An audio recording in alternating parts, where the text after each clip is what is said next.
This is the Relevant Podcast.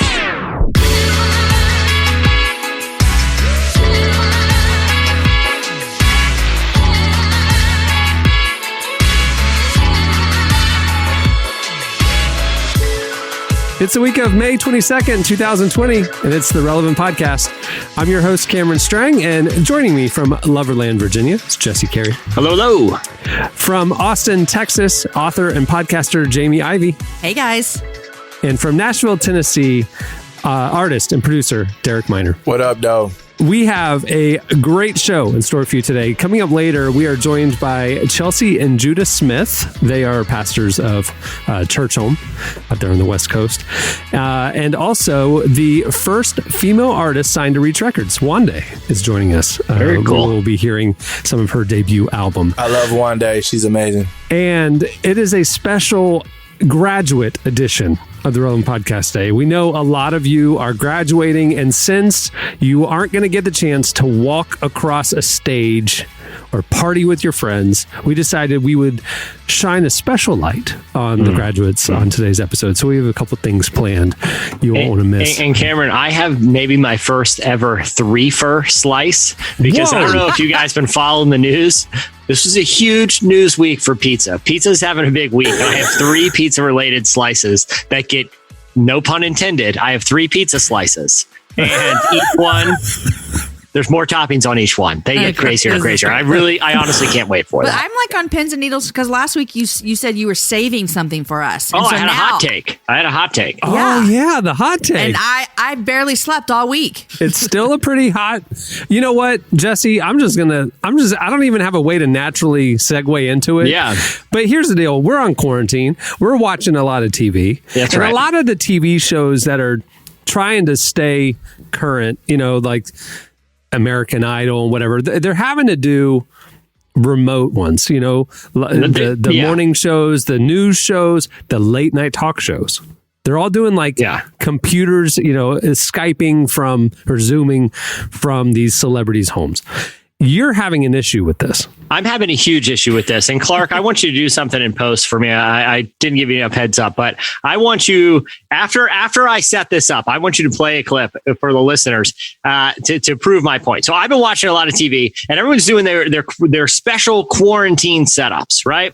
And so I like to, especially during quarantine, I've had this, and I feel like a lot of people probably share this. I've had this when it comes to media consumption, I've had that desire for a shared experience. And I used to get that through sports. I can be watching a game, but I know everyone else is watching the same game. We might be separated in our houses, but unlike watching something on Netflix, it's I know there are millions of other people at the same point in this game that I am. And there's just something comforting about that. Right. So the only analog we have right now for that, the only other option is our late night shows. So I've been tuning in to Fallon and Colbert, and I've made an observation because they are essentially, they haven't altered the structure of their show. They are doing a monologue, basically just staring into a Zoom camera. And it is terrible. It is almost unwatchable. So much to the point, it shocks me how unaware they are that what is happening is so weird. So here's an impression. This is me doing an impression of Stephen Colbert, who I think is brilliant, of him doing his monologue. Okay. He's so at the White House this morning, Trump suggested UV light into the lungs. That's only his third worst idea this week. Oh, now I'm President Trump. I'm doing my little impression, and I'm just waiting for the audience laugh. Pause. And then another joke. And it's what is happening? This is terrible. Yeah. Without the audience jokes, it doesn't work at all. So here's what my revelation is. And Clark, you can play a clip because it is unwatchable. Here's my revelation. Late night shows are basically terrible podcasts right now. That's all they are. They are doing the same thing we've been doing for years, which is looking at each other through remote settings and conducting a watchable show from our homes. our production value is better than theirs. Like, it's like, you don't have anywhere else to set up your microphone except a staircase. Like, at least ours, we have interesting backgrounds. Like, if you're going to do a late night show, they should just concede. Okay. The old format of telling, set them up, knock them down jokes, just staring at a screen isn't going to work. They should just talk to the Zoom camera like a human being. Like, I don't need to see the monologue. Just talk to me about what's happening in a funny way. They are put Mark Maron on there. Put, put Ira Glass on there. Put podcasters on there because they can talk and entertain people. These late night shows are terrible. It could be the death of late night, honestly. Without, you were talking about this last week. We were texting because it's the Big Bang Theory thing. When you remove the laugh track, you realize how absolutely unfunny the content is. And you were saying this is like podcasting has never had that crutch. And so entertaining podcasts live without an audience or any sort of, laugh track or anything like that. And that you were saying to me that that good podcasters are actually probably better than or exposing that television talent isn't as good as we thought it was. They aren't. I guarantee you, this is a challenge to listeners. Watch a late night monologue tonight and try not to groan through the whole time. I can guarantee you won't laugh, but I can't guarantee you won't be cringing at how just awful it. Just concede that the format does not lend itself to corny one-liners. Just talk to the camera. Just be a good podcast. I have the solution. Just add a laugh track. Listen, it would be so unofficial. It could not make it any worse. I guarantee you that. No, it is just hilarious because there's a laugh track. Like, just do that. We've done that on this show to test the theory. Like, what was it? Like 5 years ago, we did this. We did like an entire episode with like an actual Big Bang Theory type laugh track.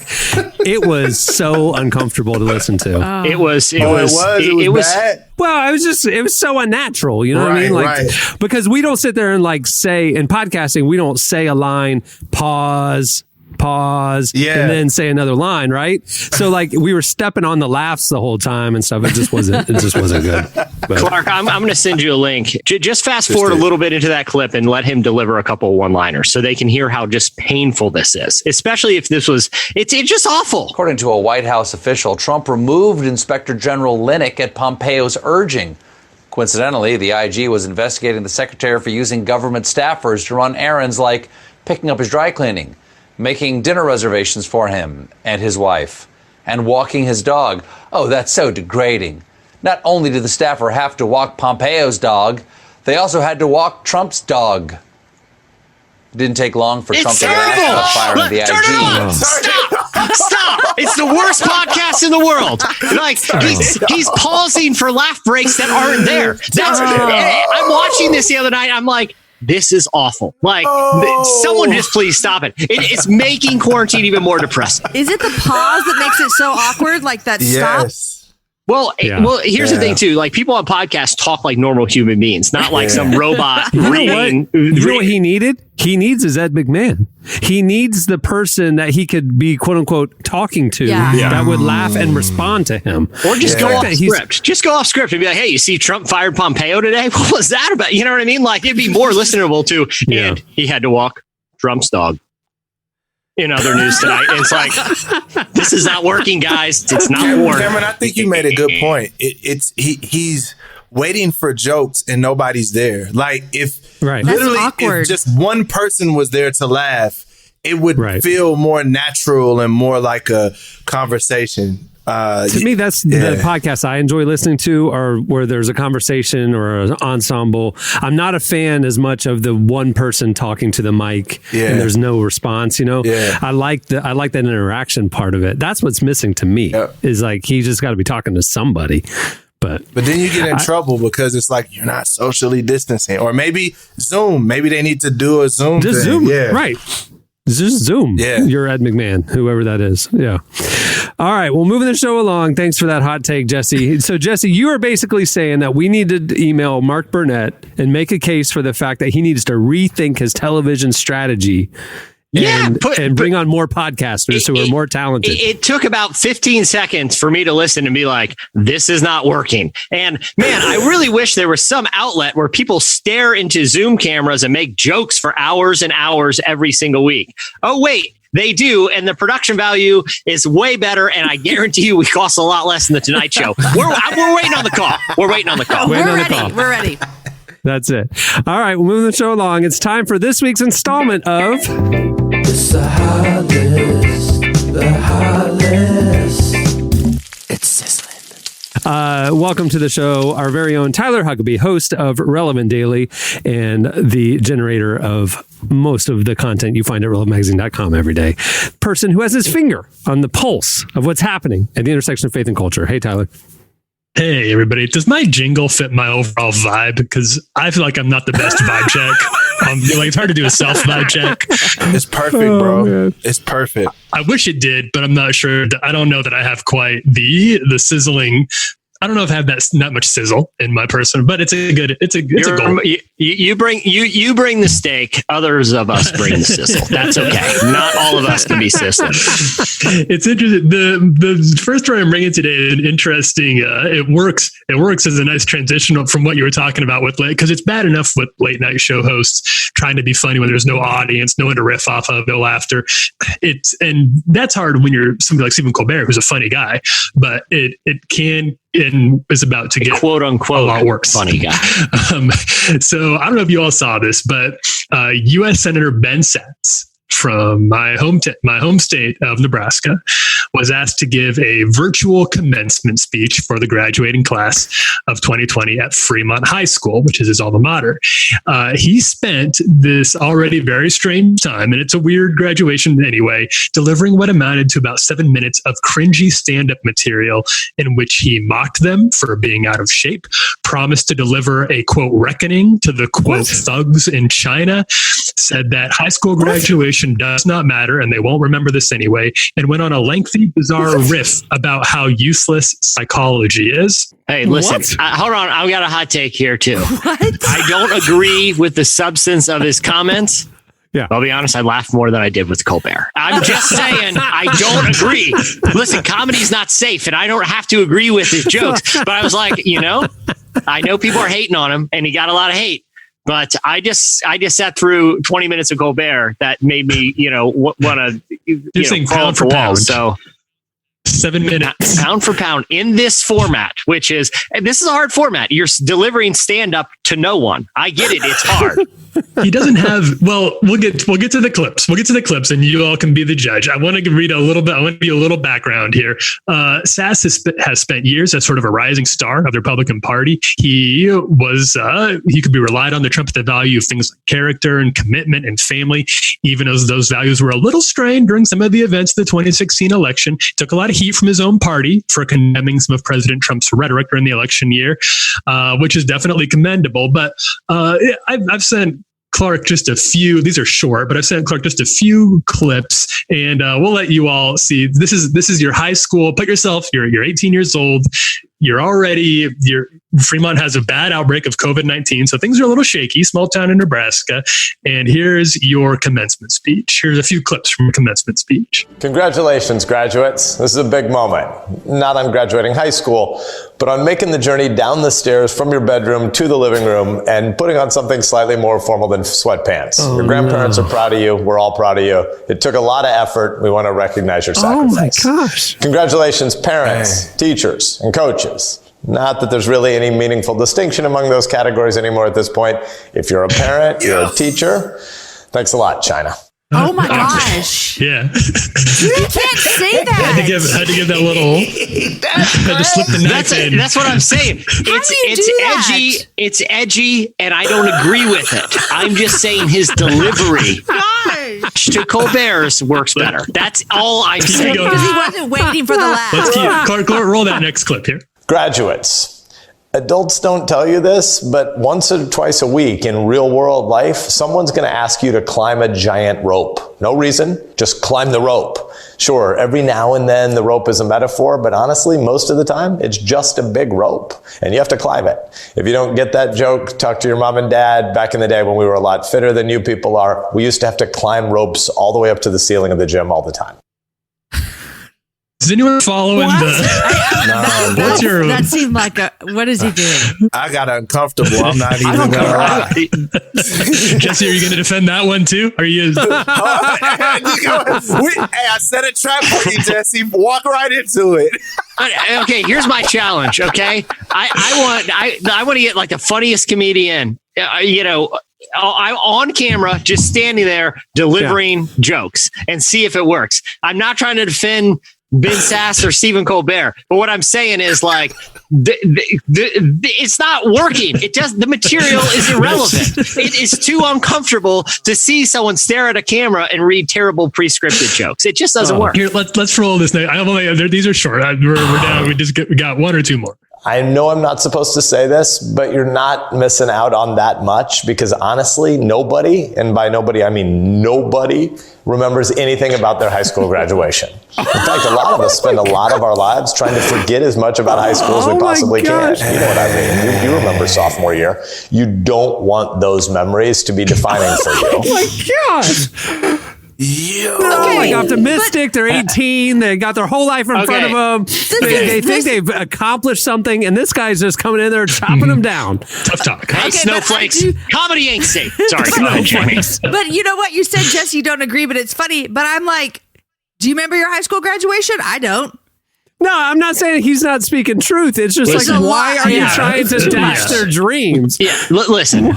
I mean, they're already not graduating. I know. Like, they don't really need to be brought much lower. You know what I mean? They are graduating into one of the worst economic situations in American history. Be hopeful. Okay.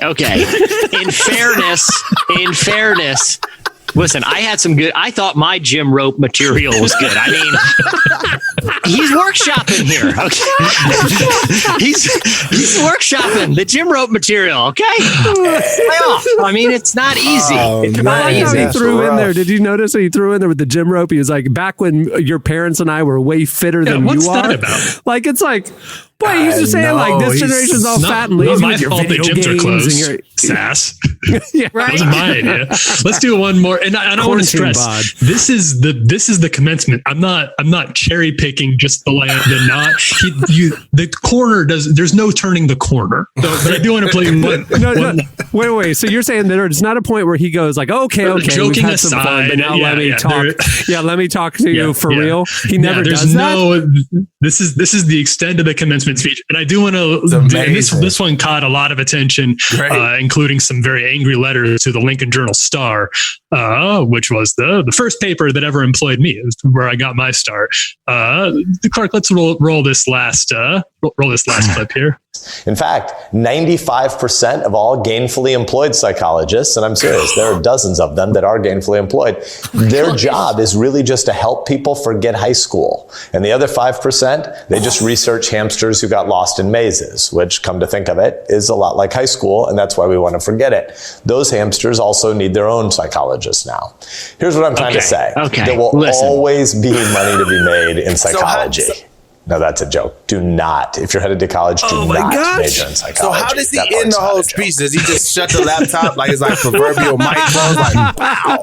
I believe he ends it with something about grit. Like, we're Nebraskans, we have grit.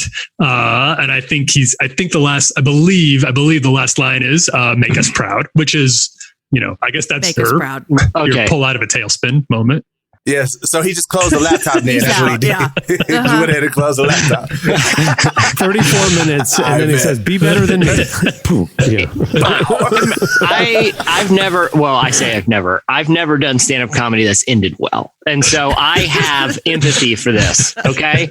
I've only dabbled twice, and both of them came to embarrassing endings. And I just know it's not easy to get out there, especially when you don't even have an audience. You're staring at a webcam. Okay. Did you get in trouble with your pastor? Am I remembering the story right? He had to apologize to a cruise ship. Like bandy. Both of those are true. It's like, Jesse, last week, remember your advice when you said you have this little thing inside of you that says, don't say it, and you just don't listen to it anymore? you and this governor, like, or whatever, whoever it is, same thing. Ben Sass. It's my curse. It's my curse. Yeah. One time I was forced by my high school to write a letter of apology to a Norwegian Christian cruise weekend. He made me address it to the captain of the cruise ship. I did a talent show. They had a talent show night on this Christian cruise. And my buddy's like, hey, go do terrible comedy. I was like, all right. So I did terrible comedy, and it just went over so terribly because most of the people that do Christian cruises, particularly this line, were elderly Southern Baptist people that even if it was good material, they probably wouldn't have liked it. But I had to address it to the captain. Like the school made me send a letter to the captain of the Norwegian lady or whatever it is, and let him know how sorry I am that I subjected his guest to 10 hard minutes of material. The other time, yes, Tyler, I got in trouble with the elders at my church because I was the announcement guy and I used the time for stand up. That's all I wanted to do. And I would find ways to get the announcements into my material. But I've told this story before. Cameron knows it well. I was, basically the deal was, hey, if you want to keep doing this, you have to be in one of those like skits with the youth group and you got to play the devil. And so I was like, all right, I'll play. I don't know why you're casting me as that, but I will do it. And I played the devil in one of those real serious, like evangelism mime sketches to like a Michael W. Smith song. Yeah, but I was like, here's the deal. I said, I will be in this corny sketch, but I get to do my announcements as the devil. And I went up and I was like, hey, everyone, it's me, the devil. Make sure no one comes to Vacation Bible School, which starts on Monday. Instead, keep your kids home and watch Harry Potter movies. And I did. I had a whole material for every announcement. C.S. Lewis did it with screw tape letters, man. I mean, this is proven. It's a proven source material. Evidently, some elders think it grieved the Holy Spirit because that's what they said in the meeting. The Holy Spirit. The announcements time grieved the Holy Spirit. Well, Ben Sass grieved the Holy Spirit with his commencement. One more little. If there was any time we just needed a typical politician, that was the time. We did not need. That's a good transition there too. We have a little palate cleanser here, which might. Again, I stress might. We don't know yet because it hasn't happened yet, but this does seem like it could be cool. YouTube is hosting a virtual commencement for the graduating class on June 6th. It's called Dear Class of 2020. And most of the announcement here is just the lineup, which is world class stuff. It's being headlined by a guy you may have heard of, a couple you may have heard of, Barack and Michelle Obama, and they are bringing along with them a lineup that includes Beyonce, Taylor Swift, Megan Thee Stallion, Malala Yousafzai, Doja Cat. Hang on, we're just getting started here. BTS, Lady Gaga, Zendaya, Camila Cabello, Kevin Durant, Bill and Melinda Gates, Kerry Washington, Jennifer Lopez, Alicia Keys, Lizzo, Condoleezza Rice, Kelly Rowland, and much, much more. The whole thing will kick off at noon PST on June 6th. I think that I don't think Ben Sass can compete with that, which isn't his fault. I don't think he was given the option to. I mean, listen, Condoleezza Rice and Megan Thee Stallion in the same commencement thing. That's crazy. That's what crazy. You get. That sounds like a Hillary Clinton rally. For real. She was trying to make everybody think she was cool. That's where. I'm sure your email's here somewhere. The invitation listen, Hillary, we haven't had a luck with email, you and I. So I'm sure it's in there. Probably to your other server. Listen, hey, don't worry. YouTube sent you the invite. I'm sure the email just got deleted. Yeah. And in other news tonight, that's how it's done, Colbert. Okay, you need a weird awkward pause. Just jump to the next thing. Don't say, "Hey, I'm sure they just emailed it to you. It might have just got deleted." In other news tonight. yeah. Don't wait for the pod. There's no laugh coming, Colbert. Oh man. All right. Well, that was a good palate cleanse. So that's June 6th on YouTube. You said, right? That's right. Yeah. Very cool. All right. Well, that'll do it for. It's the high list. The high list. It's sizzling. It's my favorite song. You can check out more content like that every day. Tyler's the host of Relevant Daily. Go get it wherever you get your shows. Stay tuned. Up next, Chelsea and Judah Smith join us. Sometimes I need it something bad. Right now. Sometimes I need it talking guy. Right now. woke up this morning. Did a little self-help, looking into therapy. Hit a podcast and I watch me some Gary Vee. Yeah, I work hard, I don't need me no charity. No, tryna stay on track. Thought like for Mortal Kombat. Woosah, deep breath, calm app. Either that or what's on tap. Got a whole lot on my shoulders. You're listening to Marty featuring Andy Mineo and Tree Giants. The song is The One Where I Talk to God. Well, today's show is brought to you by the Tyndale Life Application Study Bible. There are hard questions that go through our minds all the time, and Google will deliver a variety of sites that give you answers to some of those questions in some situations, some of the time. But a tool that we've had for centuries, long before the internet was invented, is the Word of God. But usually when we think of the Bible, we also think old, outdated, irrelevant. Many of us relate to the Bible sometimes, but what if there was a Bible for all times? That's why Tyndale created the Life Application Study Bible. Whether you're new to the Bible or a lifelong reader, this study Bible includes clarifications that help you understand the language, advice on how to apply the Bible's teachings to everyday life, descriptions of the context and setting, profiles of key Bible people, guides for finding what you're looking for, and more.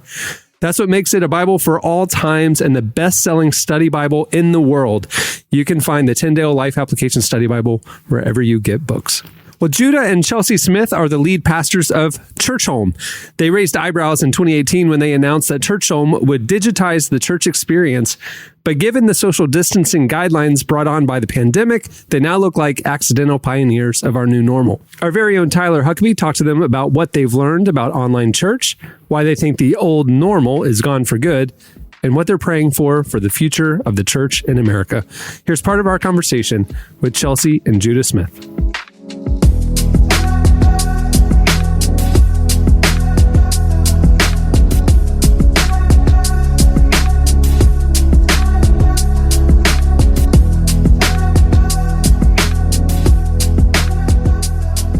So obviously you two started Churchome a couple of years ago. You raised a lot of eyebrows for trying to take the entire church experience online. And now we're all online for our church services. I'm just curious if you wouldn't mind being vulnerable. And I don't want you to subtweet anyone here because I express some of my own skepticism, to be honest. But what are your feelings about kind of all of this now, given the irony of Churchome? Obviously, here at Churchome, we're planning. We believe about 3 years ago, we started to change our name and started to practice this idea of church at home for a number of different reasons, vision, God, and then just resources and stewardship. And so there are a lot of people who won't want to gather, with 500, 1,000, 2,000 people. And we're going to celebrate that. We're going to be like, that's okay. Some people... some things will be adjusted in their life for the rest of their life. And I think celebrating and going, hey, we get it. We love you. And we're going to work with you within community in terms of where you're at. And then there are people who, as you know, already are like, let's get on with it. This thing's over. Let's move on. It's like, oh man, it's definitely not over. And you kind of I think making appeals to people, I think being incredibly compassionate, listening, learning, understanding people's context before, you kind of jump to conclusions. Yeah. It's so interesting being in the middle of a global pandemic, but that affects individuals on profoundly different levels, right? For some people, the most inconvenient thing is having, I have to stay at home with my loved ones for 6 weeks. Feels inconvenient. And watch Friends. Yeah, and watch all your TV shows and learn a new language if you listen to Duolingo. But there's other people who have lost multiple family members. And I think for all of us as followers of Jesus to respond with empathy and compassion is our first order. And to realize that even though we are all experiencing a virus at the same time, it is a very individual experience for different families, and not to just open our mouths and say stupid, mean things. It's kind of hard to tell whether we're in the middle of this pandemic or whether we're getting towards the end or possibly we're at the beginning. Tell me how you're feeling in terms of church. Tell me, what do you think we're going to need to be aware of as Christians in the days, weeks, and months, and potentially years ahead here? What things do you think we need to be mindful of?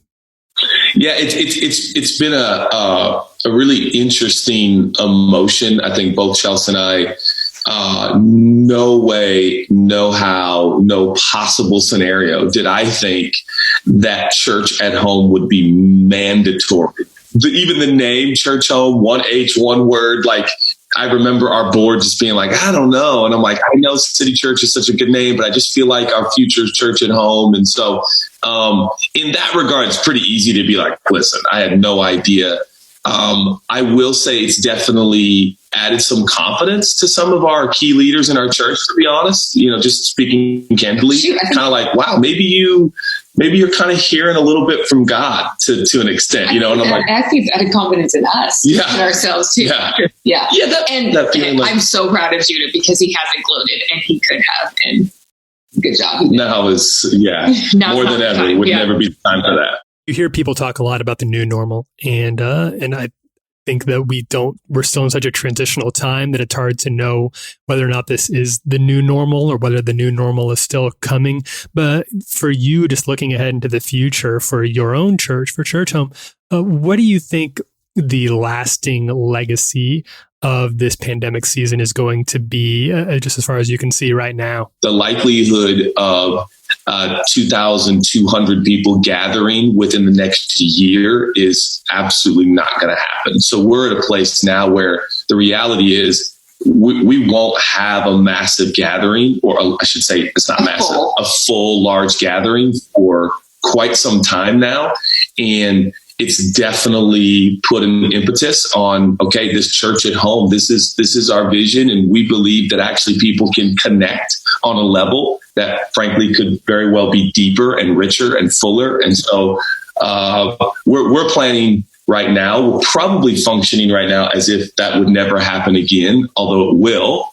That's probably our mindset. Would you agree? Yeah. Well, and I think for us, the reality is we didn't start this out of a pandemic. We started it out of a vision. Right. And the vision was, if we're going to truly fulfill the Great Commission and reach our cities for Jesus and get people planted in community, if every church building within the city of Seattle was full 5 times over on a Sunday, those church buildings could still barely contain the amount of people who are in the city of Seattle, let alone the world. Well, but they could contain, yeah. And so for us, it's not exciting because people are dying, but it is invigorating, maybe is a better word, to see that community is really happening. People are genuinely meeting Jesus every Sunday, every Wednesday we have a service. And, it's kind of one thing to think something will work, but then to see it working, it's really exciting. Yeah. And so there's definitely a part of us that hopes that churches all over America would realize, and all over the world would realize, this is a viable way to do church, because it just expands their capacity and it expands kingdom money and resources so much further. So we do hope it will last beyond the pandemic.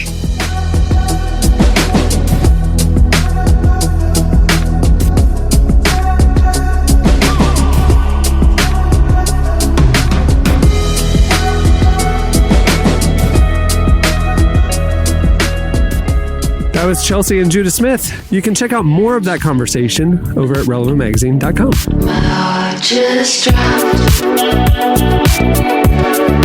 thinking about you. Just stops when I'm without you. I was on fire.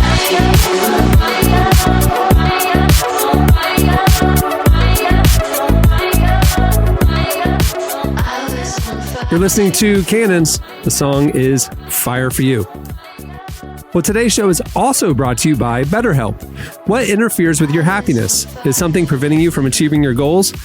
I know I've gone through a lot of seasons of life where stress and busyness really weighed me down, and I know a lot of people are struggling with mental health right now. That's why there's BetterHelp. BetterHelp will assess your needs and match you with your own licensed professional therapist. You connect in a safe and private online environment, which is not only great for the season we're in, but is so convenient even when things get back to normal. You can start communicating in under 24 hours. You'll get timely and thoughtful responses. Plus, you can schedule weekly video and phone sessions. And you can send a message to your counselor anytime. To top it all off, it's more affordable than traditional offline counseling, and financial aid is available. If you want to start living a happier life today, try BetterHelp. And right now, as a Relevant Podcast listener, you'll get 10% off your first month by visiting BetterHelp.com/relevant. Join over 800,000 people taking charge of their mental health. Again, that's BetterHelp, HELP.com/relevant. Okay, it's time for Slices. What do you have, Jesse? I have 3 pizza slices. in another news tonight. Okay. No, but seriously, guys, this is a big week for pizza. I'm going to build these up in order of how much extra toppings they have, how much you can really sink your teeth in, starting with the thin slice, moving all the way to Chicago deep style. It's my pizza slices. Okay. First up, hey, have you guys been watching The Last Dance, the Michael Jordan doc? Yeah, but I'm way behind. So. Oh, well, I have a pretty big spoiler here. Because I am not a Michael Jordan fan. So that's right. Well, it's a fantastic. What? Yeah, no. it's. I am an Orlando Magic fan, and in the '90s with Shaq and Penny, we battled them in the playoffs when he came back from baseball. Oh, he stole your soul. I'm not a Jordan fan. You know who I wasn't? The only player in the NBA I've ever been a fan of that was not on our team, Charles Barkley. I was a huge Barkley fan in the '90s. How? I don't know. The round mound of rebound, man. I just identified with him. I played like him. He was like my basketball hero back then. But and then he was like battling Jordan for MVPs and stuff. I just wasn't a Jordan fan, man. Okay. Everybody loved Jordan. I like the underdog, So Jordan was the GOAT. Okay. I get it. I'm rooting for the Charles Barkleys, the guys who shouldn't be in the conversation, Yeah. Well, either towards the end, and Jamie, I apologize because this is a storyline coming. I saw the news when it happened. Yeah. So yeah. Okay. So Jordan, famously, part of his legend is that he played in a playoff game that they call the flu game. He was obviously, when you watch it back, he was obviously very, very ill. Now, there were rumors that some people were calling it, what if it was like a hangover game? What if he was like partying or something? There's all these nefarious assumptions made about Michael Jordan, about why he was so sick and whether it was the flu. The documentary this week actually set the record straight, or at least what they say with the record straight, was they were staying in a hotel in Utah, and Jordan was hanging out in his room with some of his buddies and got hungry and decided to order a late night pizza. Now, according to Jordan, people who were in the hotel room that night, 5 people came to deliver the pizza, and everyone else in the room thought that was a pretty big red flag. Why would 5 guys come to deliver a pizza? Well, Jordan was the only one who ate it, and he claims that he was poisoned by pizza by Utah Jazz fans the night before a playoff game, that it was horrific food poisoning. One, I don't even know how if someone says, hey man, poison this pizza, put something on there that they're not going to taste, that they're going to get sick, I wouldn't even know where to start. But the pizza guy who actually made the delivery has come forward, and this happened 20 years ago, and claims that it's a lie, that Jordan was not poisoned by pizza, that it was just a flu game, and that he was actually a Jordan fan in Utah and wanted to deliver the pizza personally and brought some friends along because he was Michael Jordan was such a hero. So that's pizza slice number 1. A controversy. What do you think? What do you think the real story is? I think it was the flu. I don't think he was poisoned. Derek, did you watch the last episode? He lying, bro. He was drunk. You think so? That man is lying. See, bro, picture this. John Stockton coming to the Papa John's guys like, look, I just slipped this on his pizza. Like, bro, I'm just not I don't buy poisoning, but the flu thing. I mean, if he's hanging out with his buddies all night, he doesn't have the flu. Well, look. Well, they all would get the flu. Right. Yeah. He just confirmed that he was drunk. Like, to me, that's literally, I ordered a pizza and just ate it myself. Look, here's the thing. In the documentary, he talks about he's drinking beer in the locker room. Okay. He's got no shame. There's literally a shot of him before a game drinking a Budweiser, like drinking a beer with a cigar, but he's smoking before a game. I don't think he cares about that. I don't think that's a big deal to him. I think something happened. I think it was a flu. I don't think it was the pizza, but it's, So I wanted to jump down the pizza rabbit hole because I was searching for more information about this story because I was very interested in it. It just seems like a great NBA weird conspiracy. Yeah. Turns up a lot of pizza headlines. DoorDash is in the news this week because, everyone's doing the DoorDash, Grubhub, Uber Eats thing. And DoorDash is in the news because a pizza owner Googled he got some phone calls about, hey, your delivery service is really lame. It's getting here late. And the guy's like, I don't even have a delivery service. So he Googled his own pizza restaurant and saw that a delivery phone number came up. This was placed by DoorDash, who he does not have a contract with. And they were using it as a way to, as sort of like they were going to offer this as like a proof of concept to the business owner. I guess this is one of their standard operating procedures, is to go and show them, hey, look, we set up this Google ad and all these people ordered the pizza. Well, he found out DoorDash was skewing the data because they would buy a $24 pizza from the pizza restaurant and resell it online and deliver it for $16, so that when they came back to the restaurant, they could show, look how many people ordered pizzas, even though they were selling it at a lower price. So this guy didn't think this was very cool, this pizza shop owner. So he started ordering his own pizzas for DoorDash because of the price difference, he was pocketing $8 a pizza. He wanted to see how much he'd get away with, and if he could make the margins even higher, he started ordering boxes of dough and did the same thing because he didn't have to pay for the ingredients. He eventually stopped the ruse, but it got a lot of attention for DoorDash. So anyone want to guess how much DoorDash made last year? They made $900 million. Do you know how much they ended up, their take home from that was? They lost $450 million. $450 million. Oh. I read this Isn't that too. crazy? Isn't that crazy? It's because of this exact practice that they're going in and they're trying to undercut the menu prices of restaurants, independent restaurants, to get people used to ordering that restaurant from DoorDash. Then when they get the contract with the restaurant officially, they jack the prices up. And so if you actually go on to DoorDash, a bunch of restaurants are actually going to be more than the menu price on the DoorDash app. Some are the same and then some are below, and you never know. You just assume it's menu prices and it's not. And they are losing $450 million a year right now. Yeah.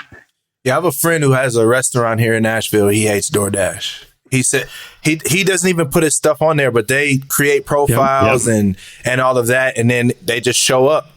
So yeah, it's crazy that's even a thing you can do. But that's a weird business model. But also Grubhub and the other ones too. They're all losing money just delivering food. I was reading about this because I'm fascinated by it. It is not profitable nor sustainable. And so until like Grubhub or DoorDash can figure out another part of a business model, kind of like, a lot of .com startups, they'll lose a ton of money to build up a massive user base, and then they'll figure out how to monetize it. So like TikTok, no ads, huge base. Now they're going to start presenting for advertising next month at the Digital Advertising Forum. And now you're going to start seeing ads on TikTok. So same thing. DoorDash is just trying to get a massive user base, and then they're going to jack around the prices, or they'll add other components or whatever. But who knows if they'll all make it? I mean, Uber Eats, DoorDash, Grubhub, they're all losing money. Well, this final story comes from Grubhub. Well, Grubhub is a part of the story. And look, I love the hustle. Okay. I got no problem with people trying to get creative. Look, we're all quarantined. The economy's in trouble. I get it. I get that restaurants need to figure out a way to get more business. So this involved a guy who wanted to order some pizza. He pulled up his Grubhub app and he's like, oh, I've never heard of this place. It must be new in town. Pasquale's Pizza and Wings. And he's like, they got a pretty good deal on pizza going here. And I'm going to try this new place out, Pasquale's Pizza and Wings. So he orders a pizza. He's waiting for the pizza to come. And he opens the app. He's like, I wonder where this new place is. It's weird that a new pizza place has opened during quarantine. Yeah. But I'm going to look at it on the map. Cameron, did you read this story too? I did. I don't know how I got down the pizza rabbit hole this week, but I did a deep dive on this story because I watched a bunch of videos afterwards. I know where you're going. So he looks at the location of where the pizza came from. And when the Grubhub driver gets there, he asks him straight up, did you pick up this pizza from Chuck E. Cheese? Am I about to eat a Chuck E. Cheese pizza? And he goes, yeah, dude, I ordered from Chuck E. Cheese. Chuck E. Cheese, because they're not bringing any people into the quarantine, have launched a pizzeria called Pasquale's Pizza and Wings. Now, Pasquale is a member of the animatronic band that plays with Chuck E. Cheese. He's the drummer. Yeah, This is hilarious. The drummer is like this Italian chef character, and that's Pasquale. Yeah, right. And so apparently, Jesse, this Pasquale's pizza is supposed to be higher end, like it has a little bit more sauce than the normal cardboard. Well, pizza. It was Delish.com reached out to Chuck E. Cheese to ask if they could see a list of both ingredients. They did not get an email back, but they did say Chuck E. Cheese is proud to share kitchen space with Pasquale's pizza and wings. So it's the same. It's coming from the same kitchen. So I don't know how elevated it is. Like I said, I appreciate the hustle, but the fact that they even named their pizza restaurant off a problematic Italian stereotyped drummer, that just shows me they didn't think this whole thing through. If you do a research on this like the different characters in that band, there's a storyline that attaches them all. So Pasquale, the drummer, was the owner of the Italian restaurant where the rat Chuck E. Cheese showed up.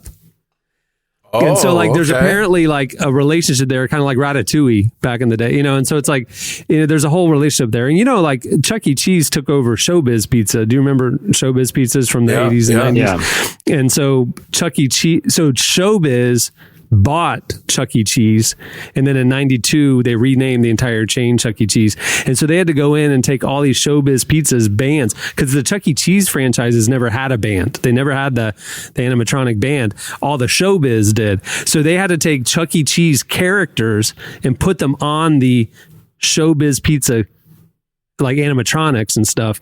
And so anyway, that was on the 90s. How do you know so much about this, Cameron? I did a deep dive after Pasquale. Very bored. I'm telling you, because number one, I had my 10th birthday at Showbiz, and I remember, and I missed the big ape and and the cheerleader mouse and all that. And to me, that's the OG, and I'm not into the Chuck E. Cheese, version. Give me Showbiz back. I don't know why they ever changed the name, but anyway. Yeah. I don't think they've thought a lot of things through. I mean, they're like, hey, this is going to be a very greasy restaurant where little children spread germs all over video games. What can we make as the mascot to alleviate people's sanitation concerns? And they're like, I got it. A giant, nasty rat. And make him stand up in front of everybody and sing the whole time. And my son is terrified. A lot of kids are scared of that rat. Terrified. That thing is scary. So where I ended up after reading this article was there was a YouTube video of 10 times the Chuck E. Cheese band broke. And it's like, it's just people who were there at the restaurant, filming it or whatever. And like Chuck E. Cheese's eyeballs start going crazy, or, like the camera thing starts spinning crazy. Anyway, it's really funny. Like, and imagine how traumatic that'd be to like a 4-year-old celebrating. I remember that one time, Chuck E. Cheese got off stage and beat up a dad right there in front of all the children. It's an assault. It was just a physical assault from Chuck E. Cheese. Shocking stuff. Chuck E. Cheese don't what, play, though? man. Thinking about this, you said this, Jesse, about Chuck E. Cheese and even Dave and Buster's and stuff.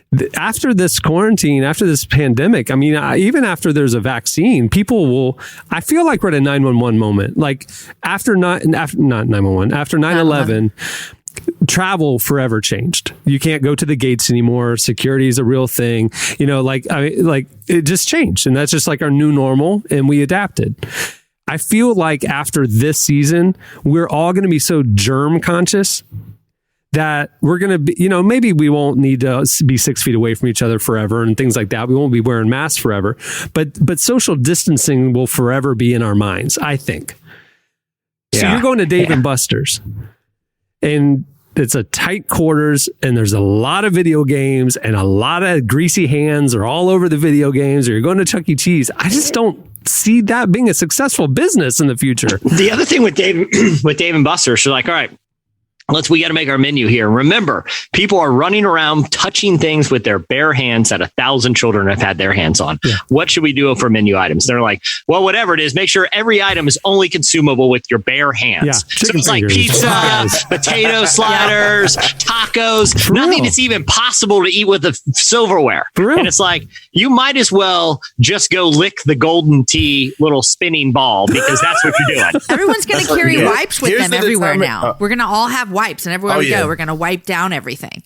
So like a gym. So like, okay, use like equipment. how you wipe There's down a wipe right there. I wipe down the equipment. So you think like video games will be like that, or arcades and stuff? They could do like they do at gyms. They could have them on the little, how they have them on the stations and like, please wipe down your video game when you're done playing. I can see that. I don't know. I think it depends on what region of the country you're in. One, I'll say this. If you want to know if Dave & Buster's Chuck E. Cheese is going to survive, first things first, you have to look and see if the $5 movie theater is surviving. If that has survived, then anything can survive. So I would say that. And then number two, one thing about it, Tennessee does not care. Like, I'm telling you now, they're not putting no hand sanitizer out. They're not putting none of that stuff out.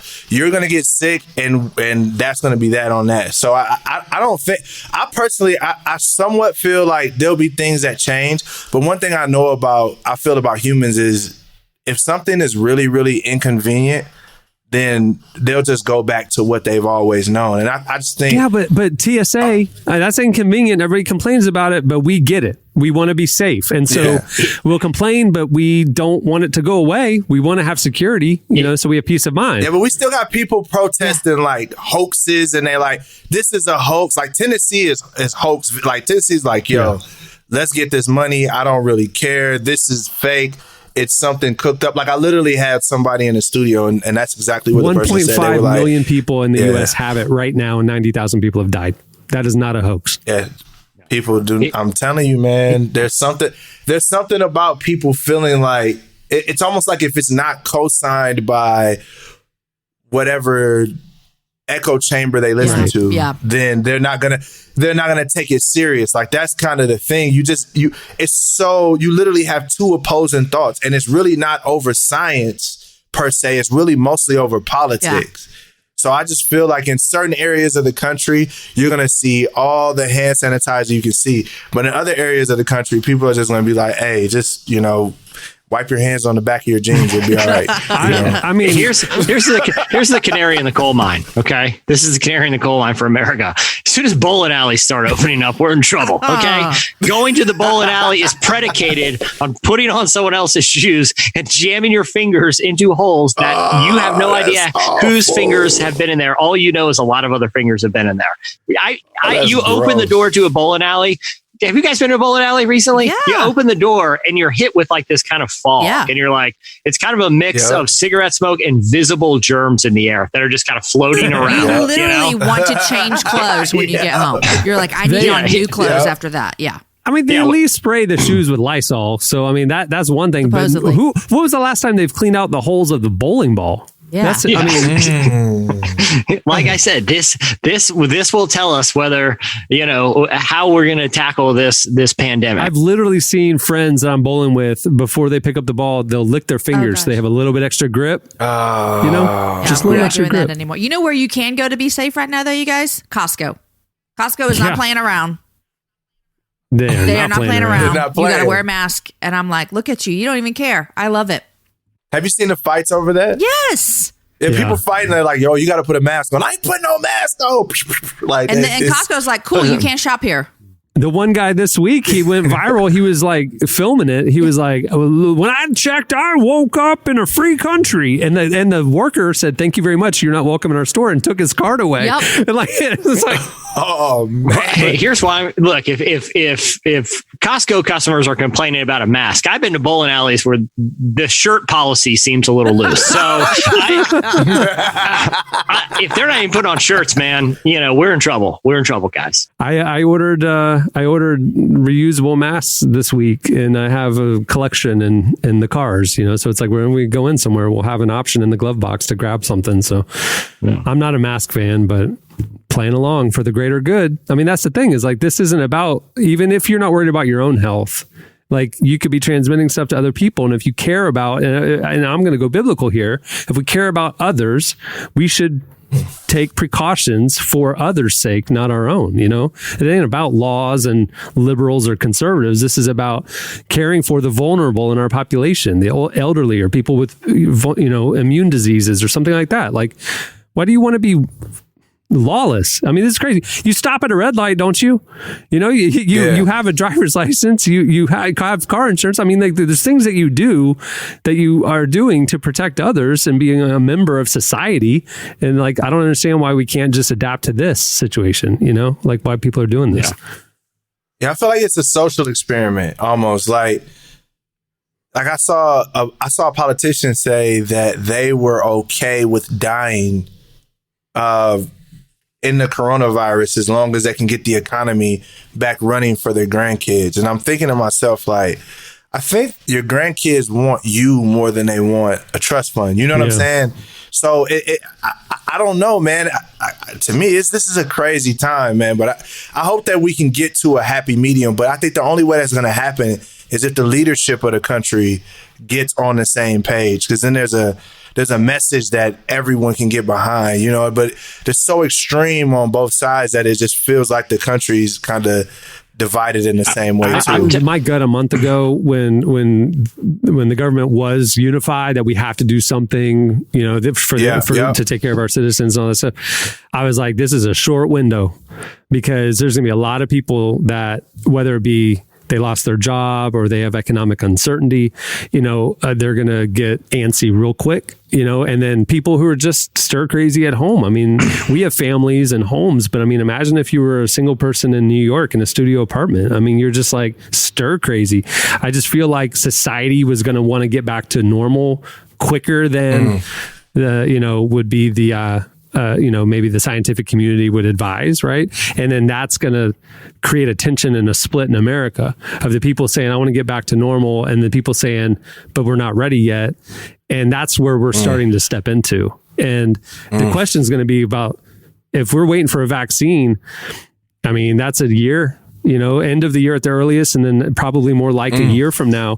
What is the version of society between now and then?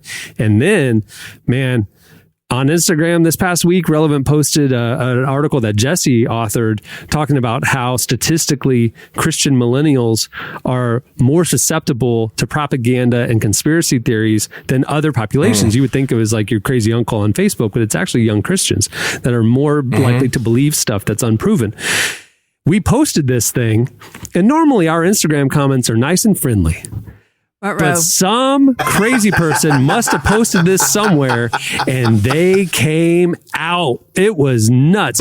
All these anti-vaxxers came out and just were annihilating us. And I'm going, all of a sudden, anti-vaxxers are converging with the coronavirus is a hoax people. And like, what happens when even if a vaccine comes out, they're going to reject it because of all these other reasons, whether it's political or religious or whatever.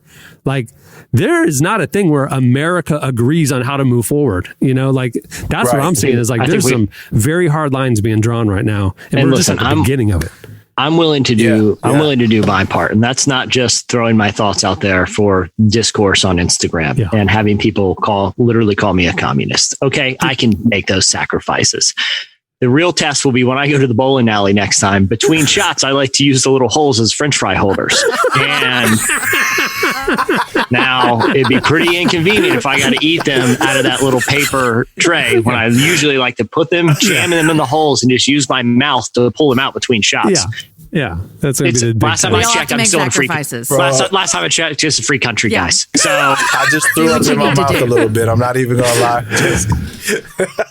I've seen Jesse. He puts it on the center of the table, the bowling ball. He fills the little holes with ketchup, and that's how just dip them in. Just dip. I mean, it's convenient, and then and it really. I mean, I can really put some spin on that bad boy when it's all greased up with watered down bowling alley ketchup. Gross. Oh my god.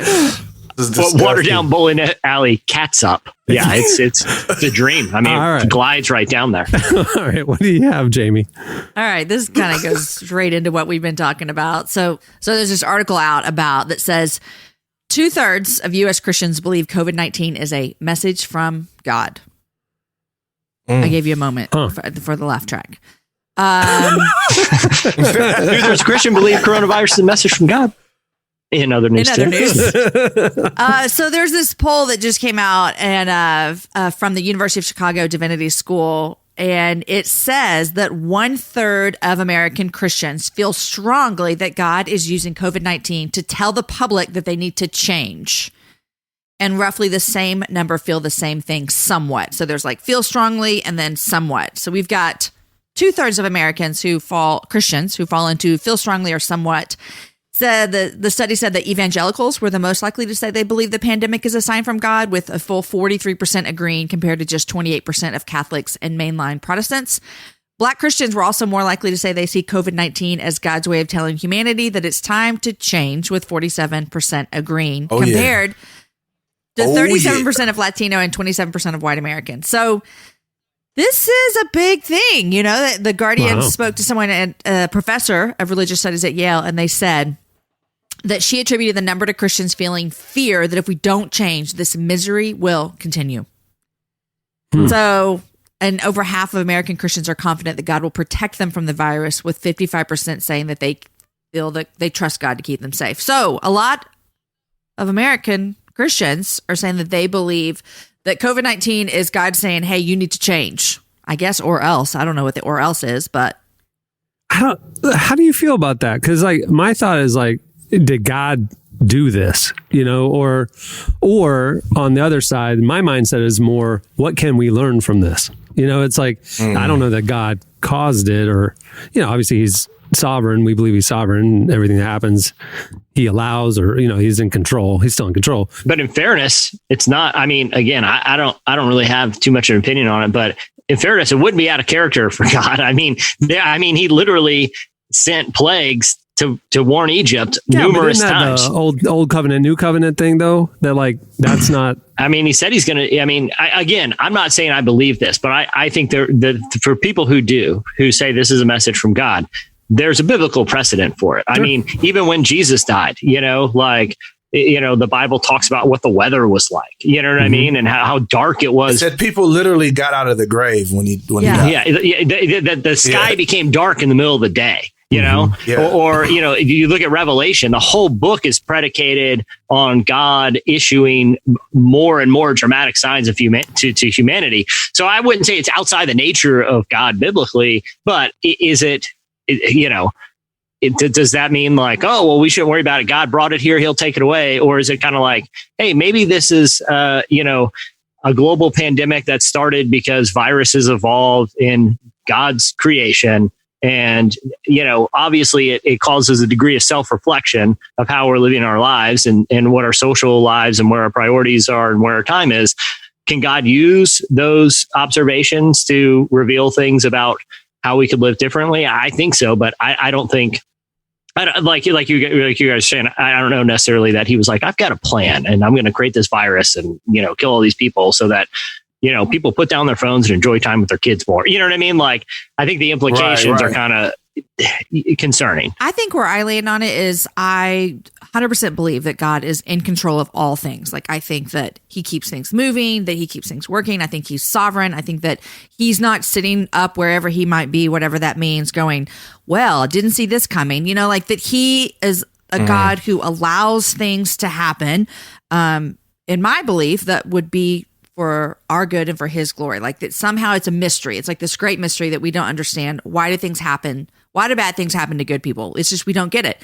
But the thing that causes me frustration and problem with articles like this is I would like to know where someone could, and this article didn't say that someone was saying exactly what we needed to change, but we have seen this happen before in other catastrophes in the world where someone will come out and say, God did this so that we would do this. That's where it gets a struggle for me, of someone just saying, God is causing this because he hates this about us. And that feels like, how do you know that did he tell you that? Like, how do you know that? And maybe he did tell them that. I don't know. But so articles like that make me nervous a little bit, even though I do believe that God allows things and they have to cross through him before they come to us. My frustration with Christianity in general at times is that whenever we don't understand something or it's scary, we say it came from God and it's to teach us a lesson. Like, and that's problematic because that's not, I mean, we blame God for a lot of stuff. And some of this is not, like, even when you look in the Bible, in the Old Testament, when the Lord would send plagues, he would give clear instruction. He wouldn't just send stuff without warning. Like, even when you look at Jonah going to Nineveh, to the Ninevites, he went to them and sent a prophet and said, hey, guys, if you don't change, the Lord is going to judge you. Like he doesn't just do things out of without grace or without whatever. So even if you took that, like, where was the warning for this? Where was a prophet that said, hey, COVID-19 is coming, you guys should change, or he's going to judge you in that way? So I think that's my issue with that. I think sometimes I think another reason why that frustrates me is it often absolves humanity of its responsibility. The reason why the weather is jacked up is not because God is sending a sign. It's because we throw our plastic and our trash everywhere, and we don't do what the Lord, if you believe the Bible, what he told Adam to do. Be fruitful, multiply, and take care of the earth. Like, we don't take care of it. So now tornado seasons are becoming bigger and hurricane seasons are becoming bigger because we literally will sell the earth out to make a little extra money. And I think that that's not necessarily God. That's the Lord saying, hey, I built the earth to work a certain way, and you guys haven't done your job. So therefore you're reaping the benefits of that. Like, so I think that that's my big issue. As far as this virus, I'm just like, just because we don't understand it and it's fearful doesn't mean that God cooked up a virus and sent it down to tell America, get right. Like, no.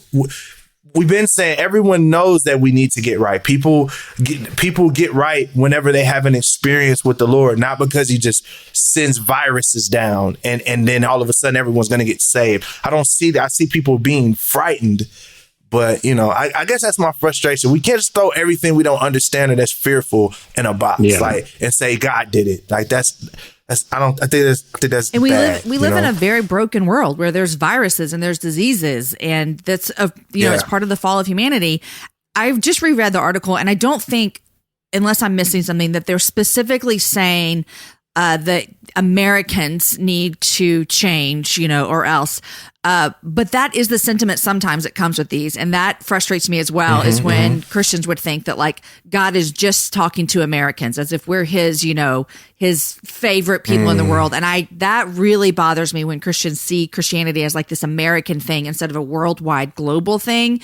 And the article didn't specifically say that, but those things can frustrate me when people would start to think like, oh, God wants Americans to change. Because that would imply that we're his chosen people founded on a Christian nation. And that stuff is all just not true.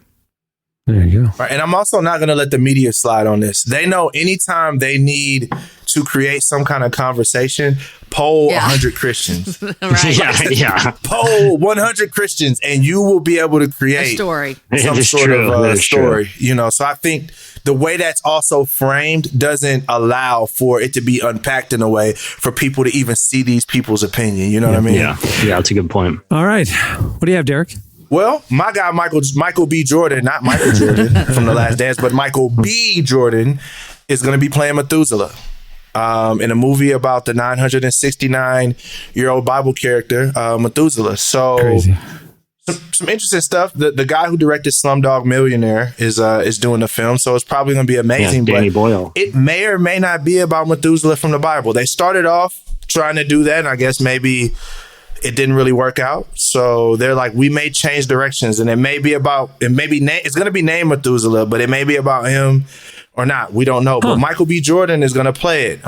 Me and Jamie had an interesting conversation on the Relevant Pod Instagram about this, which is Michael B. Jordan is going to literally just play everybody. And I'll watch every movie. He's going to play Cameron Strange. Literally everybody.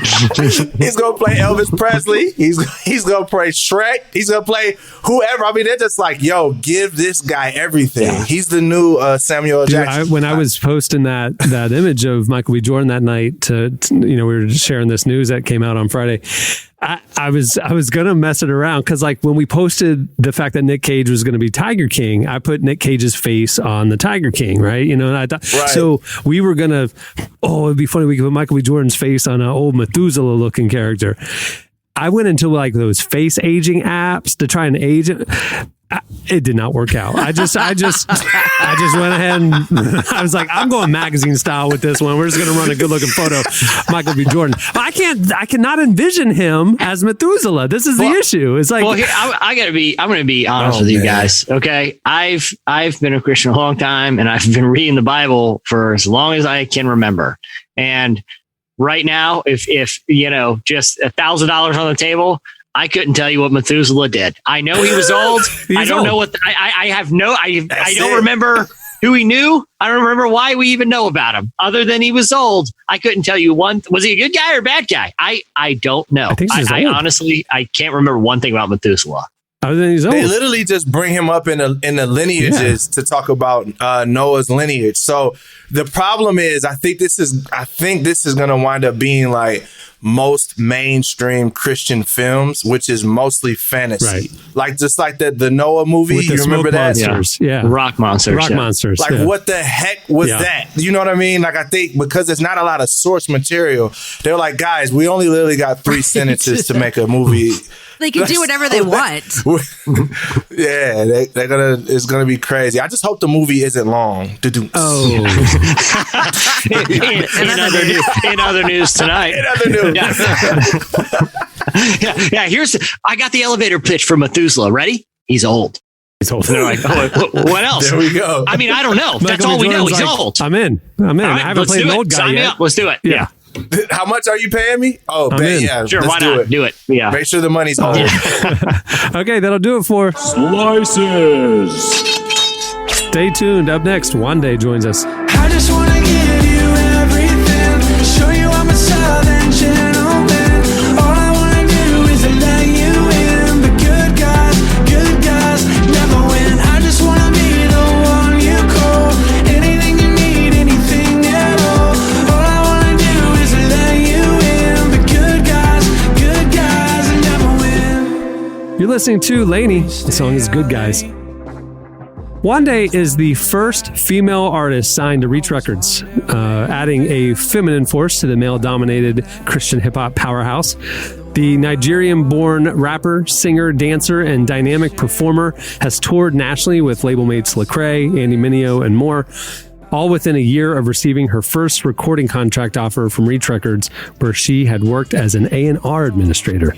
Here to tell us about her debut project, Exit, and to play some of the songs, here is Wande. Lead him to the one that read my soul. Send it, Steven once believe that I was really in control. Was a heathen, I was breathing, but still dead it, I don't know. God done flip my story out right, till I get them stereotypes. Whoa, anger the paint on me. I am not the picture that they frame on me. Rose from the bottom, put the strain on me. Bound pain on me, overcame all these, okay. I'm off the train, I'm free, won't fall. I ain't tripping what they say about me, they love. Hey, what's going on? I'm Wande, and so I was actually born in Nigeria, and my family immigrated to the United States when I was a baby, so I have Nigerian roots, immigrant roots, and so that informs like a lot of just my life and like a lot of my life decisions. Also within my household, like my dad and like 90% of the family is like Muslim, and then my mom is a Christian, so that was also just like a duality I experienced growing up. But miraculously, shout out to Jesus. My dad allowed us to go to church growing up as kids just because he wanted us to have good morals. But through that, in a summer camp, I actually gave my life to Jesus and was on fire for God. Was kind of met with some turmoil along the way because my dad wasn't about that life, so wasn't allowed to go to church for a couple of years. So I had to do things like wake up at 5 a.m. to read the Bible and like go to work with my mom to like basically get picked up so then I could go to church and stuff like that. But it was a blessing in disguise because then God just threw a curveball in my life. And in a biology class, I discovered I was a rapper. And it's pretty crazy because through biology, I just had like a whole new career shift. I noticed that people really paid attention to the rapping. So I started using it as a way to like tell kids at school about Jesus at lunch. I would like do freestyle circles and stuff. And it just turned into a passion basically. And after it turned into a passion, I just continued it along the way, did some internships, interned with like Rapzilla, then ended up interning for Reach, and then got offered a contract, and now I'm here doing music. Oya jẹ́ ká lọ, Olúwa ti rí mi, oya jókòó mi, oya pákó mọ́, oya jẹ́ ká lọ. Here we go, let 'em know, oya jẹ́, that's the flow. Here we go.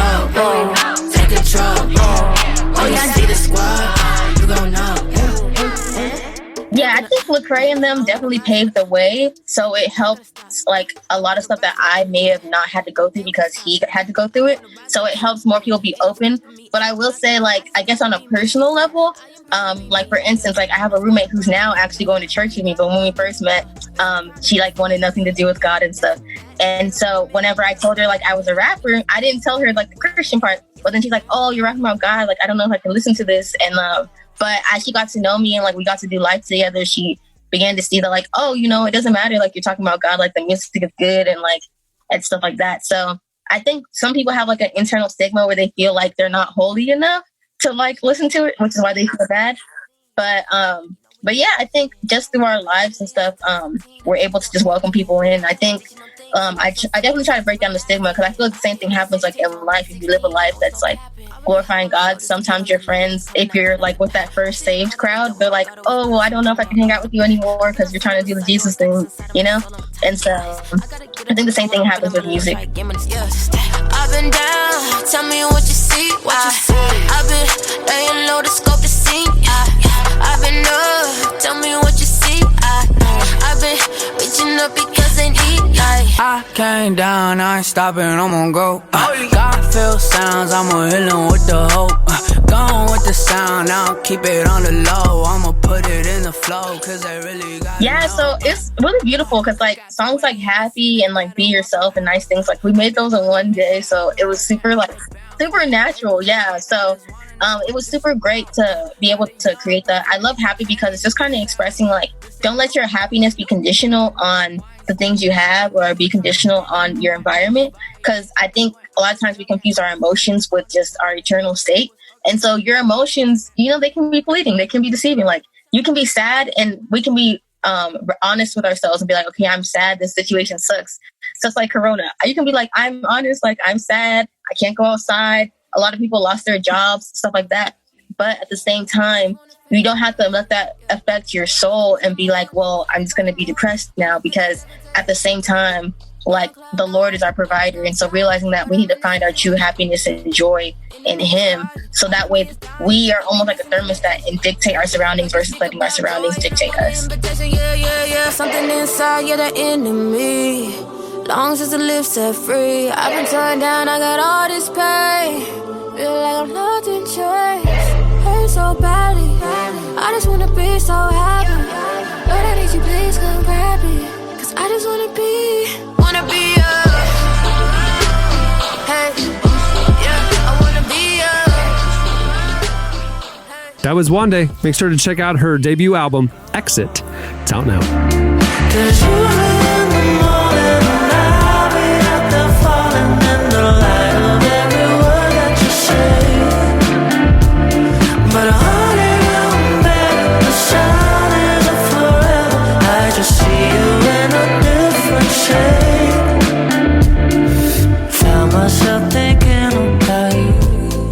You're listening to Yosef. The song is "The Sun Is Up Forever."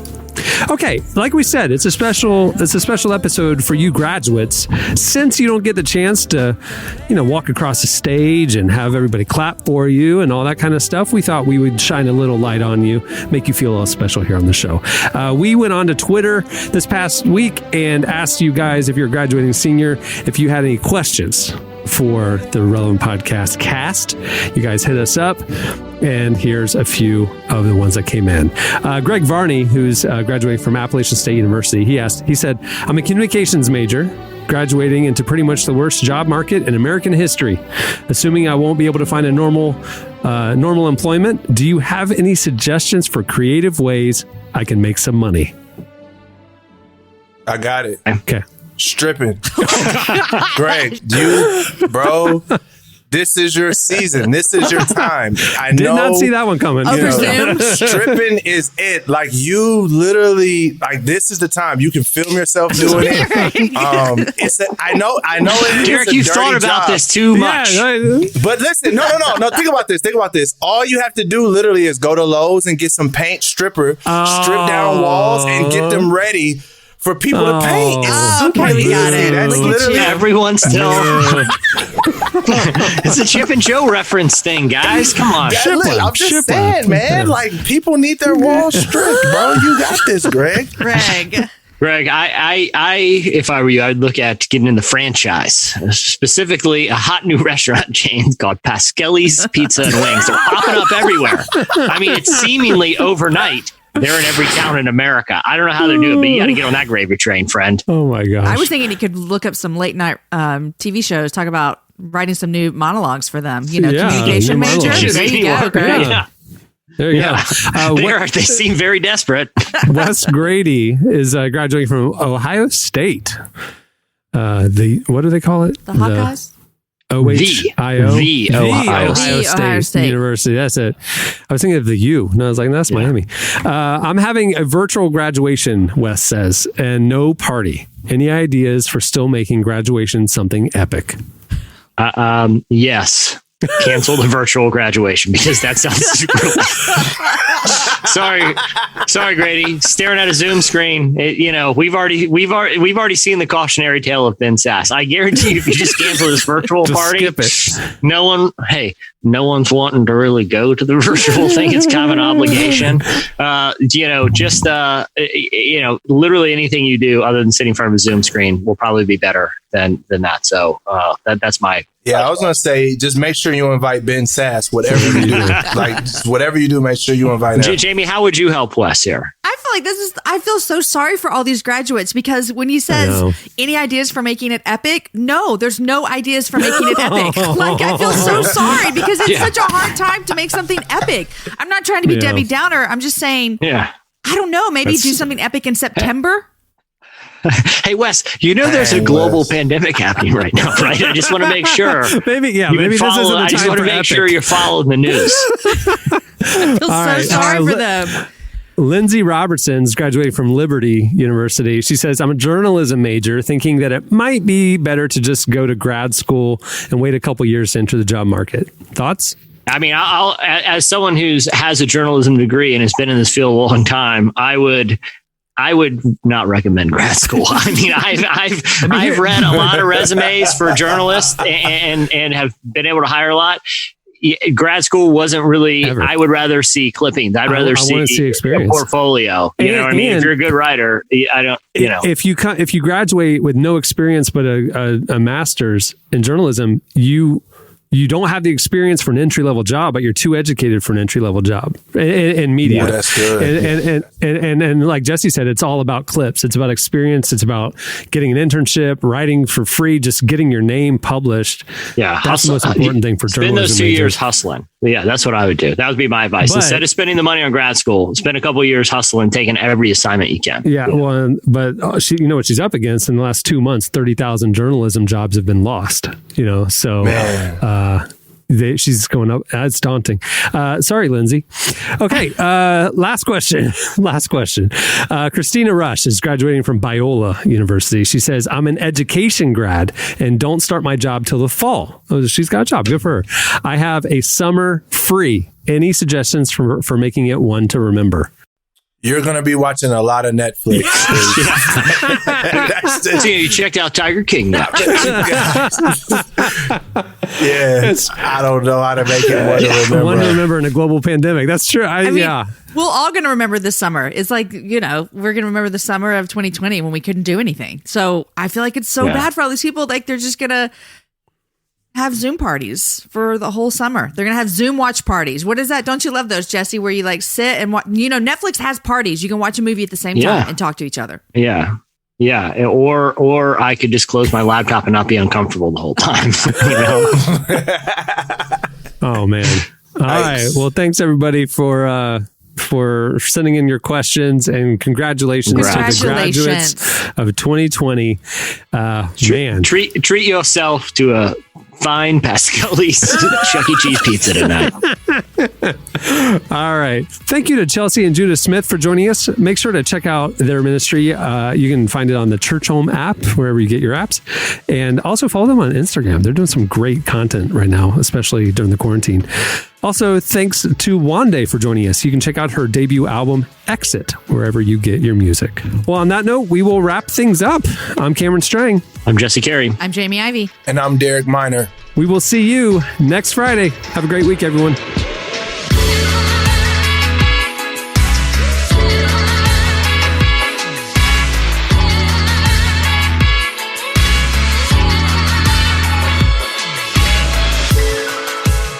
for listening to the Relevant Podcast. Check out our features, interviews, and news updates every day at relevantmagazine.com. And make sure to follow Relevant on Twitter, Facebook, and Instagram for the latest. For more great podcasts, check out our Relevant Podcast Network, featuring shows like Relevant Daily, Signs of Life, Unedited, and many more launching throughout the year.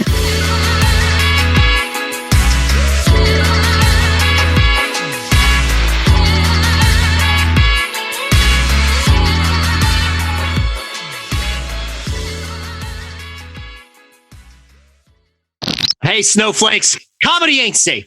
Relevant Podcast Network.